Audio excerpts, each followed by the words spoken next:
welcome back to the video lecture series for Philosophy 119, Ethical Leadership, offered through the Pennsylvania State University. I'm Dr. William Behun.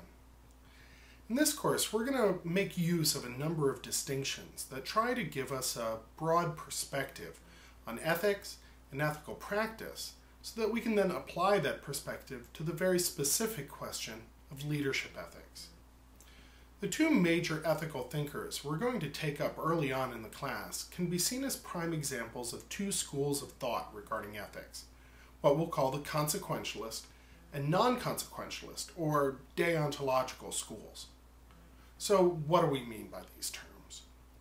Clearly, it's going to have something to do with the question of whether the consequences of one's actions are taken into account in trying to understand the moral value of some particular act. For the consequentialist, actions are good or evil according to what results from the action, or what could conceivably result from that action.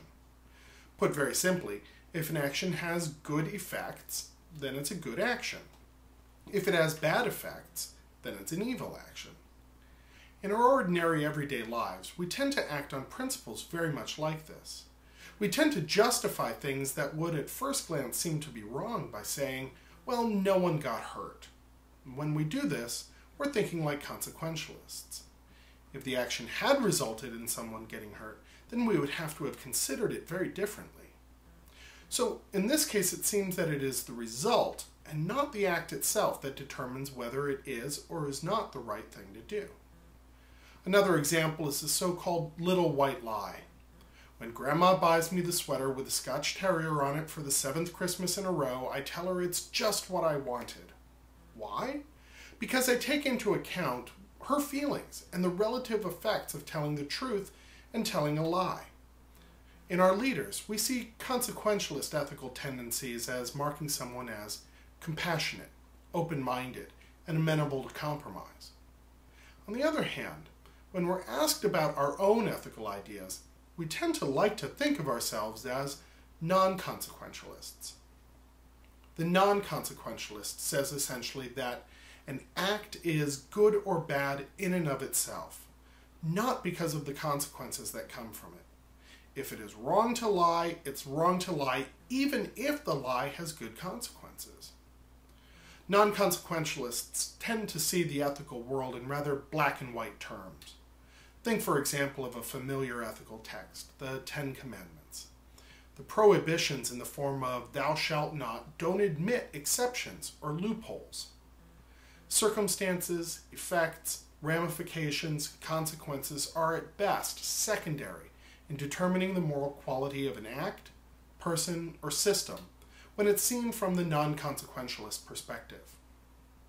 We also use the term deontological to describe non-consequentialist ethics. This word comes from the Greek term deon, which means duty. This principle of duty overrides all other ethical considerations for the non-consequentialist.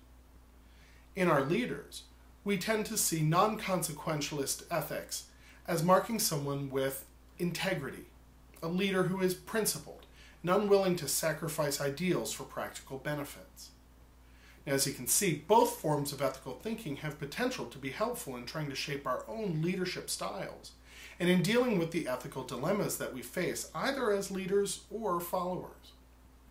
In the context of this class, John Stuart Mill's utilitarianism will be our model for consequentialist ethics, and Immanuel Kant's groundwork of the metaphysics of morals will serve the same purpose for deontological or non-consequentialist ethics.